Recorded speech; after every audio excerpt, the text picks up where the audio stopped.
Hello everyone.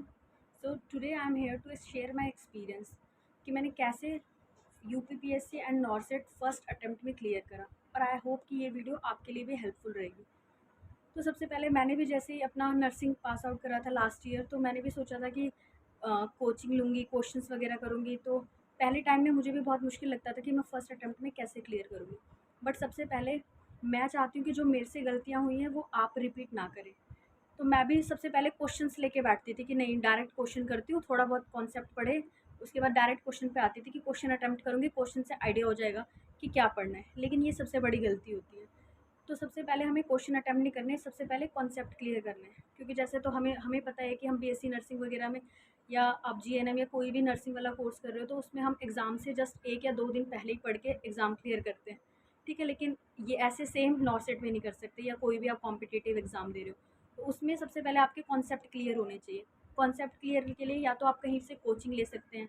अगर आप coaching नहीं ले रहे कहीं पे, तो खुद के नोट्स बनाओ, बुक से पढ़ो। ठीक है, ऐसा नहीं है कि कोचिंग से क्लियर होगा। कोचिंग से हमें आइडिया हो जाता है कि हमें किस डायरेक्शन में जाना है। ठीक है, तो एक बार आपके कॉन्सेप्ट क्लियर होने चाहिए। जैसे आपने कोई भी एक सब्जेक्ट उठाया पर्टिकुलरली, लाइक आपने पीडिया उठाई, ऑप्स उठाई, कोई भी एक सब्जेक्ट, पहले आप उसकी थ्योरी को अच्छे से पढ़ें। ठीक है, थ्योरी क्लियर होनी चाहिए आपकी कि थ्योरी में कौन से वर्ड का क्या मतलब है। एक बार आपकी थ्योरी कंप्लीट हो गई, तो फर्स्ट स्टेप है थ्योरी कंप्लीट करना। सेकंड है, एक बार आपने एक सब्जेक्ट करा, उसके फिर क्वेश्चंस आपको लगाने। अब क्वेश्चंस लगाने के लिए आप ऐसे नहीं है कि 3-4 बुक्स ढूंढ रहे हैं कि पीआर से भी कर लूँ, टारगेट हाई से भी कर लूँ, एनक्लेक्स भी कर लूँ, मॉस भी कर लूँ। सारी बुक्स आप एक बार में नहीं कर सकते, और ये पॉसिबल भी नहीं है। ठीक है, तो सबसे पहले क्या है, मैंने भी जैसे करा कि सबसे पहले मैंने एक बुक उठाई। कोई भी आप बुक उठा सकते हो जो आपको कंफर्टेबल लगे आपके अकॉर्डिंग। तो आप पहले एक बुक के क्वेश्चन करने हैं आपको, एक बुक को, बट आपको एक बुक को एटलीस्ट 2 टाइम तो मिनिमम सॉल्व करना ही करना है। ठीक है, जैसे मैंने भी अपना फर्स्ट पीआर यादव उठाई, क्योंकि मेरे को थोड़ी ईजी लगती थी, कंफर्टेबल लगती थी। बट पीआर यादव में बहुत सारी मिस्टेक्स हैं। तो आप वो मिस्टेक्स को कब पकड़ पाओगे, जब आपका कॉन्सेप्ट क्लियर होगा। ठीक है, आपके बेसिक्स क्लियर है, तो जब आप क्वेश्चन अटैम्प्ट कर रहे होगे तो आपको आइडिया हो जाएगा कि नहीं यार, इस क्वेश्चन में कुछ गड़बड़ है, इस क्वेश्चन का आंसर ये नहीं हो सकता। ठीक है, तो फिर आप जब कॉन्सेप्ट क्लियर है तो ऑब्वियसली पता चल जाएगा, इतना डिफिकल्ट नहीं होता। तो आप कोई भी एक बुक उठाओ, उसको सॉल्व करो। एक बुक को आपने 2 टाइम्स करना है एटलीस्ट मिनिमम। आपकी एक बुक हो गई, आपको लग रहा है कि यार इससे सारे क्वेश्चन निकल गए हैं मेरे, और या फिर इससे कोई क्वेश्चन कभी कोई मेरे से पूछे या कहीं आ जाए तो वो क्वेश्चन मैं गलत नहीं कर सकती। उसके बाद आप सेकंड बुक पे आओ, टारगेट हाई, या फिर आप फर्स्ट बुक टारगेट हाई कर सकते हैं, जो आपको कंफर्टेबल लगे। ठीक है, सेकंड बुक आप टारगेट हाई पे आओ, उसके क्वेश्चंस निकालने की प्रैक्टिस करो। ठीक है, उसके क्वेश्चन कर लिए आपने। उसके बाद अगर फिर भी आपके पास टाइम बचता है, आपको लगता है नहीं थोड़ा और हाई स्टैंडर्ड के क्वेश्चन करने, तब आप एनक्लेक्स और मॉसबी पे जाना है।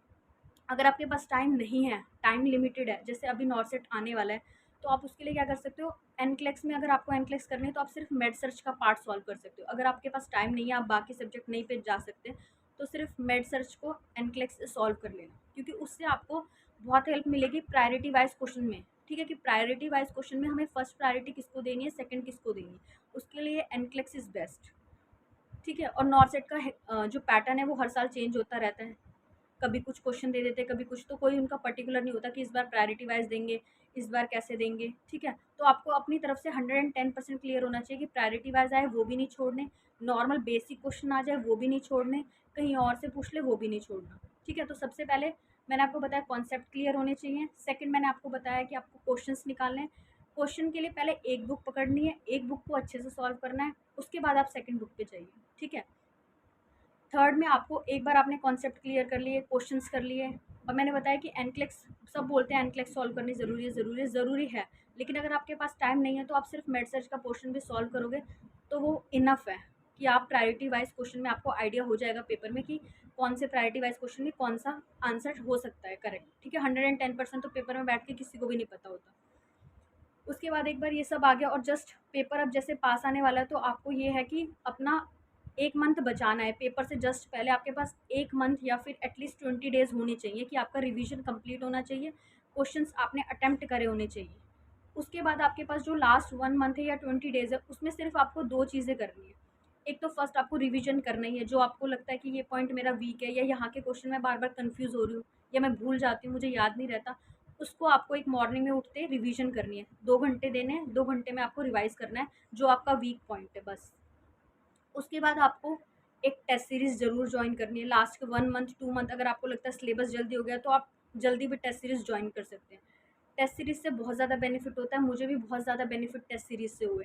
टेस्ट सीरीज़ से हमें आइडिया हो जाता है कि अगर हम क्वेश्चन अटेम्प्ट कर रहे हैं, अगर मुझे वो क्वेश्चन नहीं भी आता और मुझे एक अच्छा स्कोर करना है, तो मैं उसमें से 4 ऑप्शन में से भी कैसे ऑप्शन सेलेक्ट करूँ, ये आपको टेस्ट सीरीज़ से पता चल जाएगा।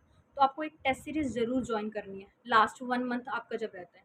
और उसके बाद लास्ट जो 1 मंथ है, उसमें आपको प्रीवियस ईयर क्वेश्चंस पेपर भी ज़रूर निकालने हैं। ऐसा नहीं है कि आपने जब बुक सॉल्व कर रहे हो, टारगेट है, क्योंकि उनमें प्रीवियस ईयर क्वेश्चन दे रखे होते हैं, लेकिन जब आप जो मैं पेपर सॉल्व करने के लिए बोल रही हूँ, उसमें आपको बैठना है प्रॉपर 3 आवर्स के लिए।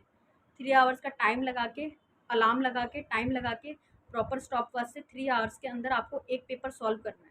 एक पेपर आपने सॉल्व करा, आपको ये देखना है कि आपकी मिस्टेक्स कितनी हुई हैं उसमें, उसको मिस्टेक्स को एक अलग से कॉपी बना लेनी है, ठीक है? तो आपको एक टेस्ट सीरीज़ जॉइन करनी है लास्ट 1 मंथ में, और एक हमेशा क्वेश्चन पेपर सॉल्व करना है। इससे आपकी इतनी अच्छी प्रैक्टिस हो जाएगी क्वेश्चन पेपर अटेम्प्ट करने की, कि जब एट लास्ट आप नॉर्सेट या कोई भी कॉम्पिटिटिव एग्जाम का पेपर सॉल्व करोगे तो आपको बर्डन नहीं लगेगा, यार 3 घंटे में कैसे होगा, 3 घंटे में कैसे होगा, क्योंकि आपने पहले इतनी बार सॉल्व कर चुका होगा, तो वो भी आपके लिए एक नॉर्मल पेपर होगा। तो आप ना प्रेशर में होंगे ना कुछ, ठीक है? और आप पेपर को ईजिली एनालाइज कर पाओगे, ईजिली सॉल्व कर पाओगे। मैंने भी इसी तरह पेपर पेपर सॉल्व करा था। मेरी अच्छी रैंक आई है, मेरा यूपीपीएससी में नॉर्सेट में फर्स्ट अटेम्प्ट में सिलेक्शन हुआ है। I hope this video will be helpful to you also. और आप अच्छे से पढ़िए, और आपको कोई डाउट है या कोई क्वेरी है कोई सब्जेक्ट में या किसी क्वेश्चन में, तो आप मेरे को कमेंट में बता सकते हैं। This is my first video and I hope you like it. और अगर आपको ये कुछ भी हेल्प, आपके लिए थोड़ी सी भी हेल्प करती है, तो आप please like share and subscribe ज़रूर करें। Thank you.